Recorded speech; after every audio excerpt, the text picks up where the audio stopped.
Hey, let's talk about the ancient civilizations of Latin America.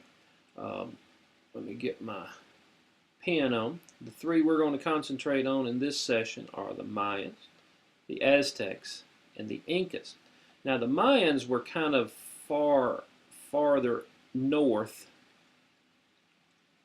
than the Incas, but not as far north as the Aztecs. See, I've got a very crude little representation here.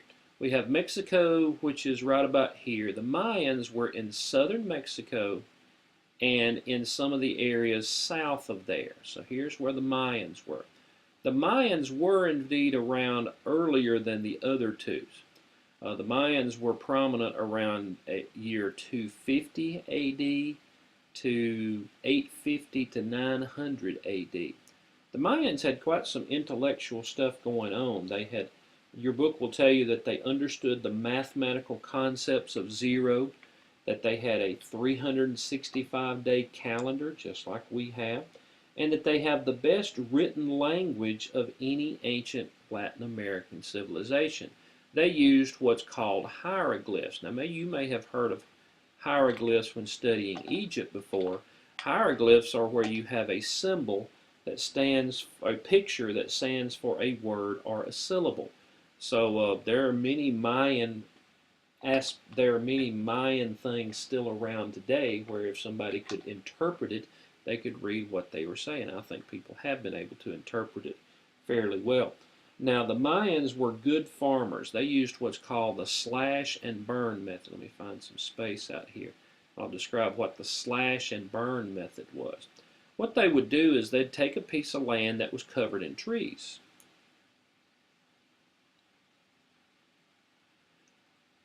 They'd chop all the trees down and burn them.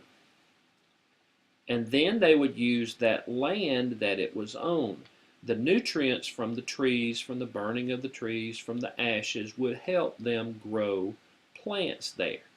So they would use this land and grow plants for 2, 3, 4 years, and then they would plant the trees again. And they would continue the cycle. It's called slash and burn, is what scientists call it. We don't really know why the Mayans left their cities. There were lots of Mayan cities in the height of the Mayan Empire, but for some reason around 850 or 900, somewhere in there, the Mayan people abandoned their cities and spread out toward other areas. And it's really kind of a bewildering thing. There's been some speculation that it might have been some disease, and people knew that they stayed, they would get the disease, but for whatever reason, they left their cities. And there are still people who can claim Mayan ancestry in Central America today. Well, now let's talk about the Aztecs. The Aztecs were indeed a little bit farther north. The Aztecs were in present-day Mexico, and as a matter of fact, where their capital, Tenochtitlan, was where present-day Mexico City is.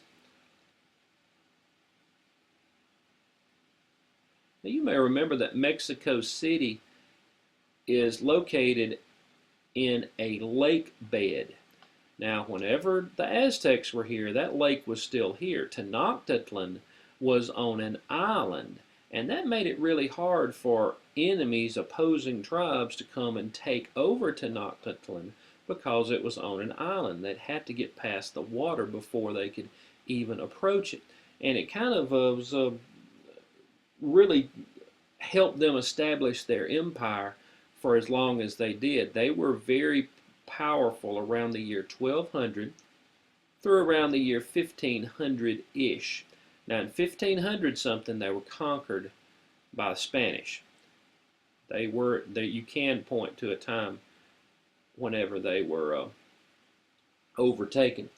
But anyway, the Aztecs wasn't just one tribe, they were a group of tribes.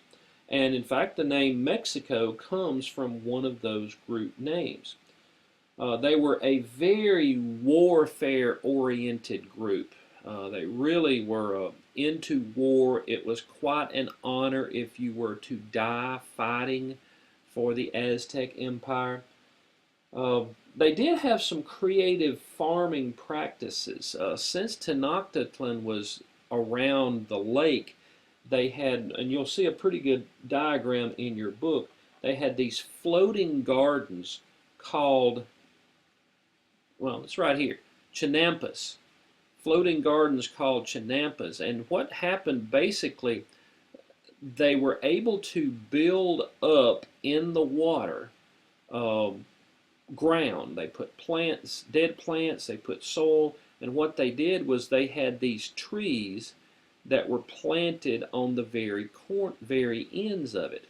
And what would happen is these trees would get rooted down below. So this little area of farmland was just out in the water.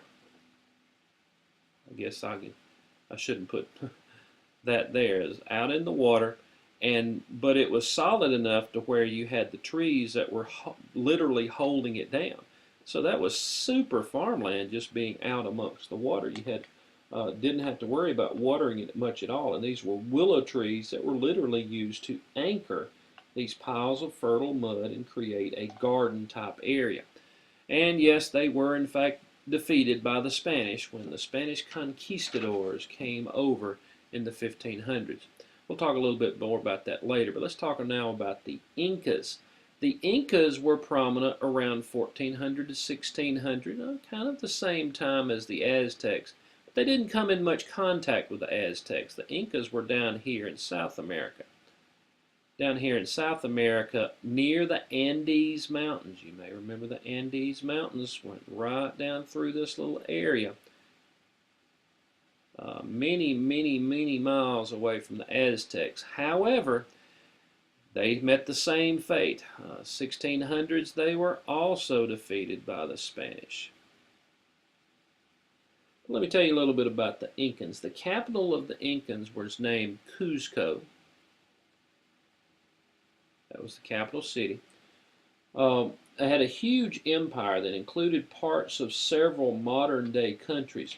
They had a unique farming method because they were in the mountains, and they ended up building terraces that allowed farming in the mountains and desert areas that was just to the west of the Andes. They had built irrigation canals. One thing the Incas were known for was their stone roads that are still in use today. And these roads were not built for vehicles. This was many, many years ago. They didn't even know about the wheel. They were built for verbal communication. One runner would relay a message after running so many miles to the next runner, who would run so many miles and relay it to the next runner and on down the line, and they could get a message 150 miles in a day. The Incans are known for their many massive buildings, and probably the most famous massive structure that is around today is Machu Picchu, and your book will have a picture of that. Now, in general, there were no Europeans or no Spanish around until the Spanish conquests were coming 400 to 500 years ago. Is when the Spanish conquest started happening. And I mentioned that the Aztecs were defeated by the Spanish. They were defeated by Cortez. Aztecs were defeated by Cortez. In fact, Cortez took hostage the Aztec leader Montezuma, and the Incans were defeated by Pizarro.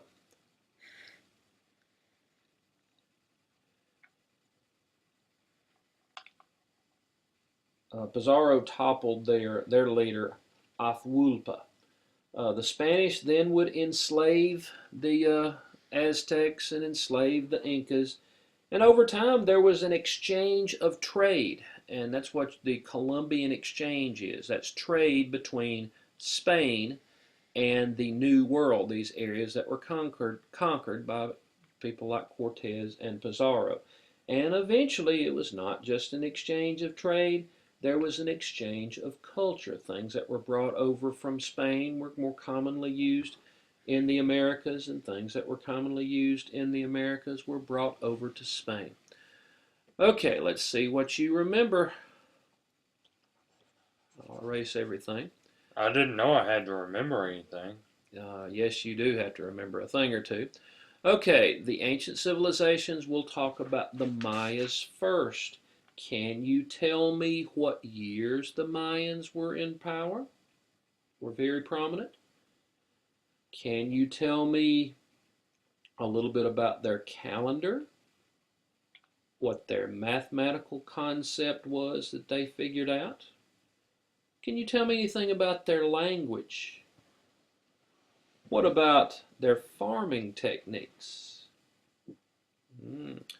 Let's go on to the Aztecs. The Aztecs, can you tell me where they were located? What present day city they were located at? What about the Aztec capital? What about the years that the Aztecs were at the height of their power? Was this a warfaring group or was this a peace-loving group? And can you explain those floating gardens around their capital? Also, can you tell me how they were defeated? What about the Incas? Can you tell me where they were located and in what years? What's the name of the capital? Can you tell me anything about their farming or why they built their stone roads? And what's their most famous set of building structures? What's their most famous building structure? Finally, let's talk about the Spanish conquest. Do you remember the name of the person that conquered Montezuma and the Aztecs? What about the person who defeated Atahualpa and the Incas? And what is this Columbian exchange? What does that mean? Well, I hope you learned a little bit about the Mayas, Aztecs, and Incas. Bye-bye.